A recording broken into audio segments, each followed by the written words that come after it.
শেখ মুজিবকে যখন হত্যা করা হয়, খন্দকার মুস্তাক আহমদ এসে মার্শাল ল জারি করেন।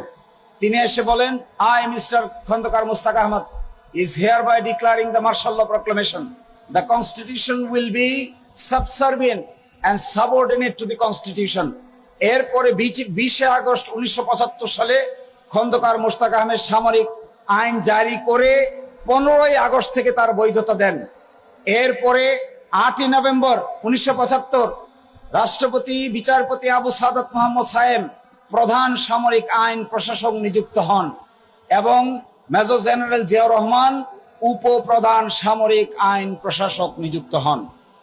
29 নভেম্বর 1976 সাল বিচারপতি সায়েম প্রধান সামরিক আইন প্রশাসকের পদ থেকে অব্যাহতি নেন এবং ওই দিন 29 নভেম্বর 1976 সালে মেজর জেনারেল জিয়াউর রহমানকে সিএমএলএ চিফ মার্শাল ল অ্যাডমিনিস্ট্রেটরের দায়িত্ব দেওয়া হয়।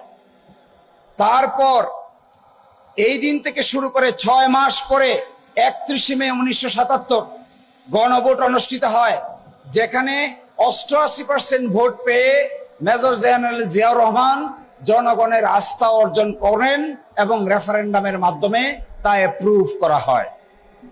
একই সাথে 30 মে 1977 সালে মার্শাল ল অর্ডার নম্বর 1 1977 জারি করে বাংলাদেশের কনস্টিটিউশনে আমূল পরিবর্তন আনয়ন করেন। কি পরিবর্তন আনয়ন করেন? আজকে যেটা আমরা দেখছি, absolute faith and trust in the almighty Allah, সর্বশক্তিমান আল্লাহর উপর পূর্ণ আস্থা বিশ্বাস। আজকে যে গণতন্ত্রের কথা বলা হচ্ছে, আজকে যে socialism meaning economic and social জাস্টিসের কথা বলা হচ্ছে, তার সবকিছুই করা হয়েছিল 31 মে 1977 সালে সামরিক ফরমান বলে। একই সাথে ইন্টারেস্টিং ফ্যাক্ট দেখেন, 18 জানুয়ারি 1979 সালে সামরিক আইনের অধীনে জাতীয় সংসদ নির্বাচন অনুষ্ঠিত হয়।